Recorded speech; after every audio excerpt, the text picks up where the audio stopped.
Today on Pots and Trowels we're at the RHS Hyde Hall Garden Show where Jill and I are here doing gardening talks and demonstrations, and before we start we're going to have a wander around the garden, and that's brought to you with the support of Cobra Garden and Allett.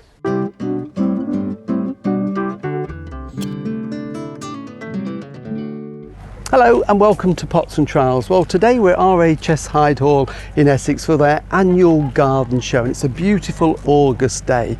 And Jill and I are here doing talks and demonstrations, but before we do, we're going to have a wander around the gardens. And Hyde Hall is the largest of the 5 gardens that the RHS have, and it's a beautiful setting surrounded by the Essex countryside. And from the top of the hill, the panoramic views are absolutely amazing. It's a large estate, and what the gardeners have done over the years that they've been here, they've planted over 60,000 trees, which has created a wonderful habitat for native flora and fauna. So what we're going to do is have a wander around the gardens, catch up with curator Rob Brett, who's going to tell us just a little bit more about these amazing gardens.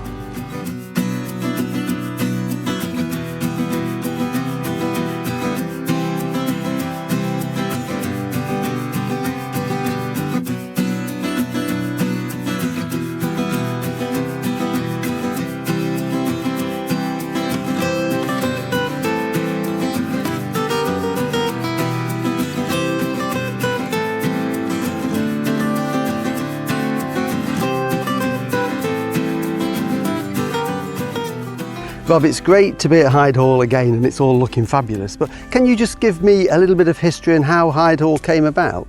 Yes, so Hyde Hall actually was basically bought by the Robinsons, a 1,000-acre farm back in the 1950s. Helen and Dick Robinson, very much into gardening, and so they started to develop a garden out the front of their farmhouse that became more famed, certainly within the area, open gardens and all of that.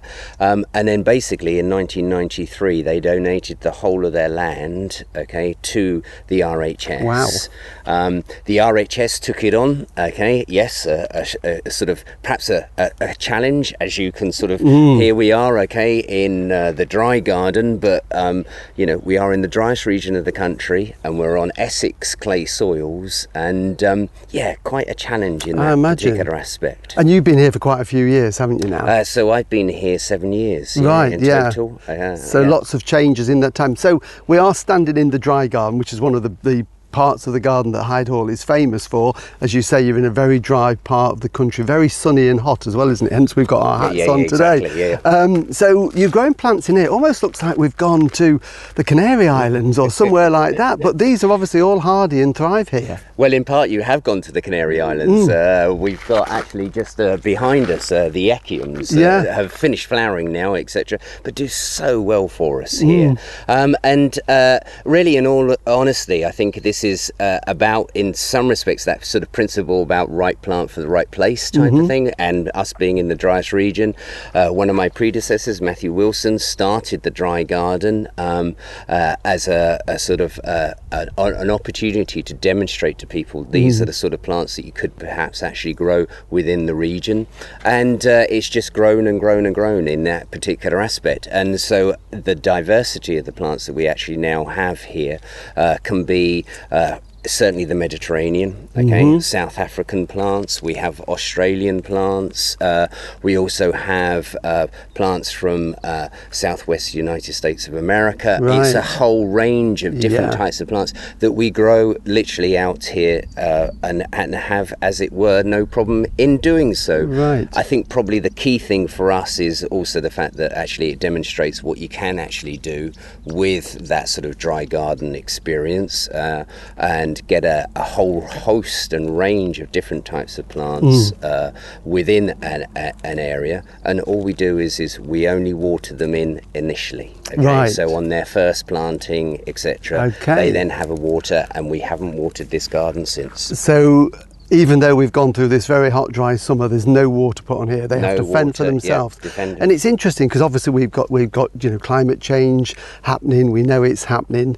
We're going to get hot, dry summers. So a lot of these plants people will be planting all over the country. And just looking around, we've got fennel, we've got lavender, we've got agapanthus, we've got verbena bonariensis, things that people already grow in their garden. But just give us one or two more examples of things that people might be able to grow in their gardens. You've mentioned the echiums, but one or two other things around the garden that would be good for a dry climate. Well, certainly I would sort of immediately sort of say look at some of the grasses that you can actually grow here.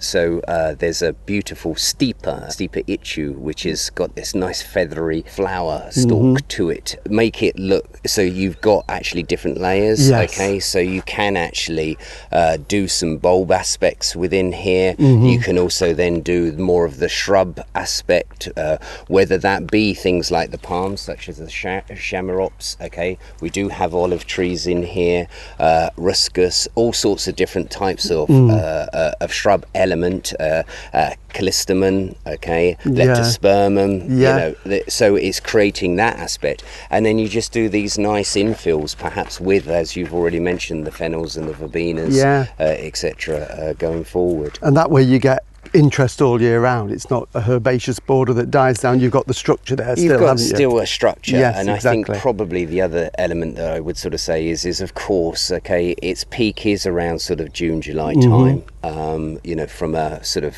floristic perspective, but also some things like cranberry and stuff like that, that is our maritime type plants that we perhaps actually sort of brought in, really do so well for us.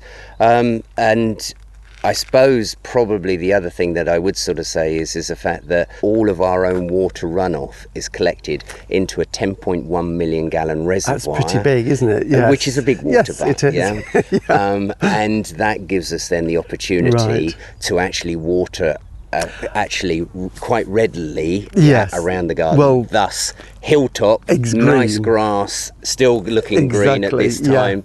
It's because we've got that water. But you're using no mains water. It's all water you've collected, and we can do it on a different scale in gardens with water butts and save as much water as we can. Because yes, the hilltop is very green and verdant with the lawns there, the rose garden, that is lush, but it is being watered sustainably at the end of the day. Exactly. And it then means that we can have those lovely coloured herbaceous borders. The older part of the Robinson Garden still looks fabulous, at this time of year, because we're able to still be able to achieve and do that. But sort of other areas such as our lovely Clover Hill, which is a mix of few plants done repeatedly, is kind of that Pete Aldorf type approach, and you get that repetition in the Clover Hill, and we can keep that going. And then our courtyard gardens, our two demonstration courtyard gardens down the visitor entrance area. And of course I mustn't go without having a look at the global growth garden, because that is fantastic, isn't it? The big glass house in the centre, and then vegetables from all around the world. So with some of the developments that we've done in recent times, Matt Oliver, who looks after that area, grows somewhere in the region of well over 500 different types of plants to show and demonstrate. But of course it is about that plant to plate. So very much the fact that actually, yes, we are doing the produce, we need to keep the produce down there in part to obviously demonstrate and show the public, but also we get it up to the restaurant and utilise it in the restaurant as well. And again, giving people ideas and inspiration of other crops that we can grow in our gardens, other than our Brussels sprouts and leeks. Exactly. All of that aspect. And also just that educational piece about where does plants originate from. So we have it geographically laid out, so potatoes we grow in South America. Exactly. Great. Well, thank you for that insight to Hyde Hall. We're going to have a wander around and see the other areas. I'm going to let you carry on because I know you're a busy man. Fabulous. So thank you for sparing some time to tell us about it, and it is looking fabulous on this lovely warm August day. Thanks, Rob. Thanks, Martin. Okay.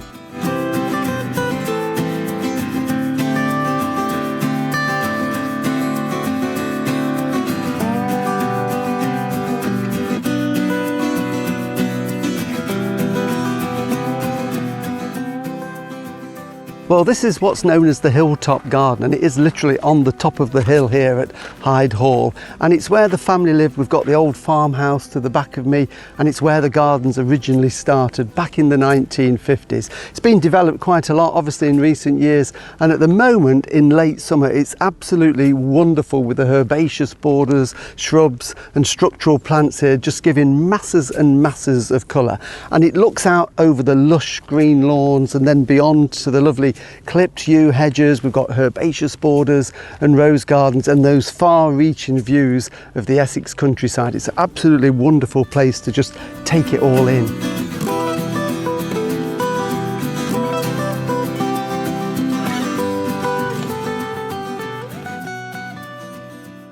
Well, I'm just heading down to the Global Growth Garden, but just wanted to have a look at these borders here that are enclosed with the yew hedging, and it's very clever how they've planted them because they're all in different colour palettes. The one behind me is lovely yellows and oranges, those really rich colours. The next one we've got, you know, maroons and dark pinks and reds. Then we've got the yellows and the whites, and then it goes on to pastel colours. Really clever idea, full of inspiration and ideas that you could do in your own garden.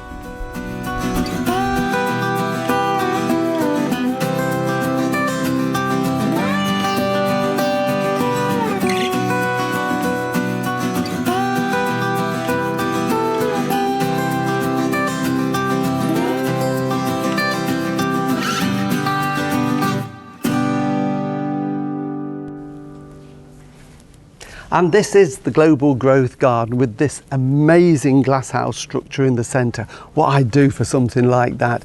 And then that is surrounded by beds all the way around it, which are then divided into the countries or the continent of origin where this vast array of fruit and vegetables are grown. Now, of course, we've got all the regulars that you'll know. We've got all the brassicas there. We've got the beans, the cabbages, the beetroot, the rhubarbs that you probably already grow in your vegetable garden. But then we've got lots of really unusual and some very exotic looking plants that are growing here. Things, for example, like the pomegranate there in the container just behind me, which is now starting to fruit. In the glasshouse there were some huge watermelons just hanging from the vines, which look very, very tasty. And not everything you would think is edible. We've got the bed of dahlias, and there are cannas also growing here, because originally they were grown not for their flowers or foliage, but for their edible tubers. So it's such a vast display of vegetables here, such a lot we can learn, and it gives us ideas of what we can grow in our gardens for something just that little bit different in the future.